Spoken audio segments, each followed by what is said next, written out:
Hi, welcome to Yellow Slate, your very own school search engine that helps you find the best schools for your kid based on various filters and parameters. Today, we have Miss Sonia Gidla, who is currently the principal and also English teacher at Douglas Memorial Higher Secondary School in Kolkata. Let's speak to her and understand more about the school and also discuss some general concerns that parents are likely to have while joining their kid in a school. Thank you so much for joining us, ma'am. Thank you so much for this opportunity, Mr. Santhan and Yellow Slate. Thank you. Pleasure is ours, ma'am. Ma'am, to begin with, every school certainly will have their ethos and vision that they firmly believe in. So, if you were to talk about what sets Douglas Memorial Higher Secondary School different from other schools, can you tell us a little bit about that? So, ours is a Christian minority educational institution.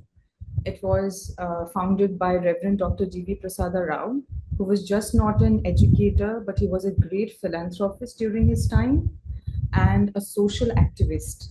So now we're living in a world where education has become an industry. So, to an extent, we can say we have commercialized education. But when it started, during 1984, it was founded by, like I said, a social thinker, a philanthropist, whose name is Reverend Dr. G.V. Prasada Rao. He did it only with the intention to build the community, okay, to bridge the gap between the haves and have nots. So we never did any sort of economical or social background check as such, like many schools do today. They check for the income levels and where the parents are coming. They have their own sort of, psychometric tests. With fancy schools and their fancy ways, of recruiting children, of taking admissions. But at Douglas Memorial Higher Secondary School, we feel that a school is an extension of a child's home. Though the setting is very formal, where we are taught, we teach children discipline, we equip them with the right social skills, they're taught about different subjects. But I feel more than ever, with what's happening around the world right now, managing one's emotions and preparing the children for the real life, the real world problems is very, very important. So, Douglas Memorial Higher Secondary School focuses on intellectual and academic growth, of course, but alongside, we're also working on building the emotional and social capacities in our children, because tomorrow they may become a boss, tomorrow they will become a father or a mother or a wife, or an aunt, or maybe a teacher, an educator, or a business person, anything. So they must know how to deal with people, how to engage with people, and how to be a socially responsible citizen. So our job is not to, just equip them with the skills of how they can contribute to the overall GDP of a nation, but to give them and inculcate in them this high value system where they are ethically very strong, morally upright. I think their focus is lacking now. We're becoming too commercialized in our goals and targets that we're forgetting the basics. So I feel that we must go back to basics. We will teach them everything. We'll teach them the subjects. We'll teach them the right skills, but alongside emotional capacity, emotional quotient is very, very important. That's what I think is the ethos and philosophy of us. That's a very noble cause, and I'm quite happy to know that. While the vision is such great cause, it is very important to have a like-minded teachers also to come and take part in this journey, because they play a very crucial role in Yeah. executing the kind of vision that you have for the school. So, what sort of measures do you take while getting a teacher on board? So during the interviews, we do interact with the teachers. So we have one written test where we get to know more about their personality. Of course, there are academic and subject related questions, but we do ask them few questions that are beyond, academic qualifications. So when we recruit them, we try to understand their philosophy, whether their mindset and their vision aligns with ours or not. And apart from this, it's quite difficult to judge a person in a day. So when we have them on board, we do have special trainings. We do believe in CPD, continuous professional development, so that the academic standards and level are always, matched up, and it's according to the recent trends and the goals that the NEP talks about. So through such meetings, through such educational programs and trainings, we try to upgrade and upskill our teachers. That's great.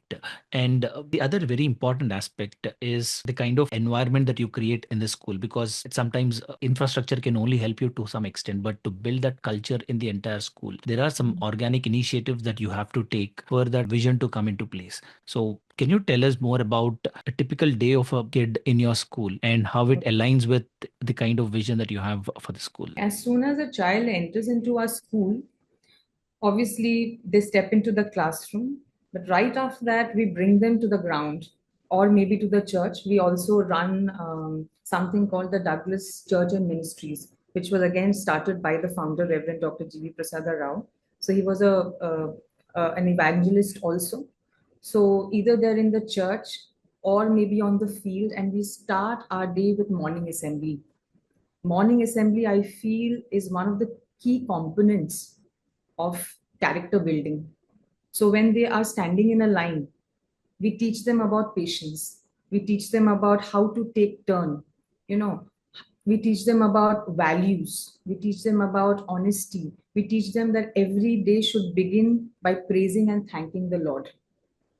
Okay, we teach them the value of gratitude. So it starts with the morning assembly where they pray, they sing a hymn, they a group of students, they share thought for the day, maybe some news articles or headlines that are there, of course of their level, nothing too negative or too dramatic, but something related to education or the society that would benefit them. So such information is shared, and once the assembly is done, I think the regular day starts, with their classes and everything. And we do have yoga and meditation classes in between, and some sport activities and clubs like music and drama, dance. So all of this is well integrated into our curriculum and within the timetable. So this is how a normal day in Douglas looks like. Great.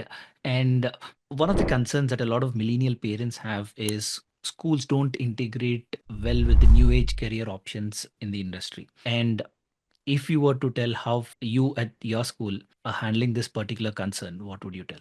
We do hold career fairs in our school. So recently we did one with this organization called CIALFO, where a lot of international university representatives had come down. So they first took a session with our children. Some psychometric tests were also done so that they get to know what they're good at. Sometimes children, they are lost, they are wandering. Maybe it's on trend, or maybe my friend is doing, so there's no clarity. So we try to bring in that clarity to streamline it somewhere through experts talking to them that this is your skill set, this is what you know, and we feel that this college or this university will help you, go further in your career path. So certain career fairs, both national and international, is held in our school. Apart from that, our teachers take a special initiative where we conduct career oriented programs in our school. Like we have this thing called bifurcation of streams in class 9, where some of them take science and some commerce. So we start as early as 9. So our teachers take this special initiative where, based on their expertise, they talk about subject options or career paths related to humanities, commerce, and science.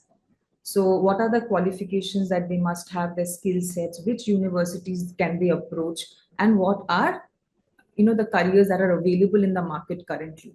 So our teachers also kind of train and guide and counsel both parents and students. We've done this recently because our annual examinations are over now. Now they'll be going up to class 9, and similar workshops are also taken in class 11 for the class 11 student orientation. So we do host such programs, and school takes such initiatives so that children have a better idea and clarity about their future careers. Another Yeah. thing, now council has also introduced robotics and AI. So we did have a robotics club before, but we are now planning to have this subject as a part of our curriculum. Also, I'm looking forward to having a subject called legal studies, because law is also a profitable profession. Everybody knows that. So we are conducting a few surveys to see if children are interested in such subjects as AI, robotics, and legal studies. So we are already offering subjects like psychology, which is again booming. It's a booming industry, and then sociology, physical education, fine arts. So if you have that skill, that art in you, so many of our children, around 20 to 25 children have fine arts over here. We have a special teacher. So these are the few subjects that we have introduced, and I feel it's helping the children. And there are more options and variety, not just English, math, and science, but again, multidisciplinary approach is what we are following. Great. And ma'am, you personally attend a lot of events like ASISC and other events where other fellow educators also take part in. So, with all your experience, can you tell us some recent trends in the educational industry that you think parents should be familiar or aware with? Uh, I think when it comes to parents and their interests, it's always exams. They choose a school based on the ICSE or ISC or CBSE results. So let's start there only because that will pique the interest of the parents. So it's not the rote learning method that is followed in many schools now. We're slowly moving away from rote. Now, what has come in is the competency based assessments.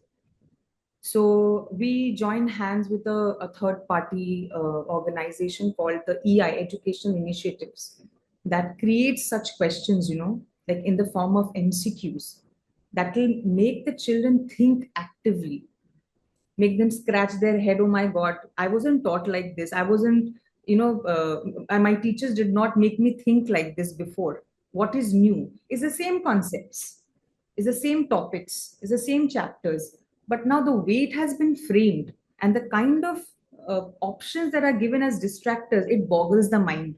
I think such challenge is required now. I mean, such challenges must be given to children so that they think out of the box a little bit. Because otherwise, a classroom becomes a very boring classroom. You have to give some sort of challenge to a child to think beyond textbooks and classroom teaching so that they develop the skill of critical thinking, analytical thinking.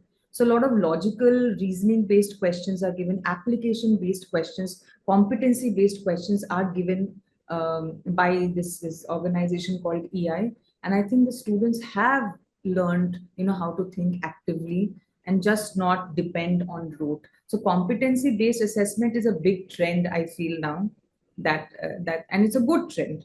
It's not just some vague trend that's there in the market, and we are a school that has adopted this competency based. And also we have something called the Cambridge curriculum. So we are an inclusive school, and we kind of give our children that global advantage so that they can broaden their horizon through student exchange programs at the senior levels, of course. But we have the Cambridge early years at the pre-primary level. So we try to bring in that international aspect also into our school so that we are following the NEP that is more rooted in the Indian context, but at the same time, the best practices that are there globally, we try to integrate that as well. So this is another trend. And experiential learning is a big thing in our school. So we try to bring a child from the classroom and make them a part of community service activities, or maybe a field trip where they go and they visit an industry, like an industrial visit, and they try to gain some experience and then bring that to their classroom and they work on a project, which is again a project based learning, again one of the trends, project based learning, a part of experiential learning. So all of this is done in our school. That's great. And because you spoke about Cambridge, it's a general perception or a myth that a lot of parents have that Cambridge is vast and very difficult to cover, or maybe kids with low learning abilities may not be able to manage Cambridge examinations. So, how true is that, or how false is that? We need to break this myth. Cambridge is very fun and very student centric, child centric, based curriculum. And it basically they teach that a child, when the child comes to school, the process should be a joyful learning.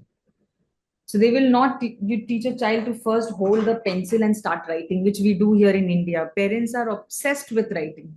I don't know why, but at that level, you don't need to write. We need to start with thick crayons where they just color, they scribble, they tear paper, so their fine motor development is done, and then followed by the gross motor development. So I feel that parents need more education than children. Children are doing fine, but Cambridge is very, very friendly and child centric, activity based, and there's nothing serious about it, nothing burdensome about it. So parents need to relax.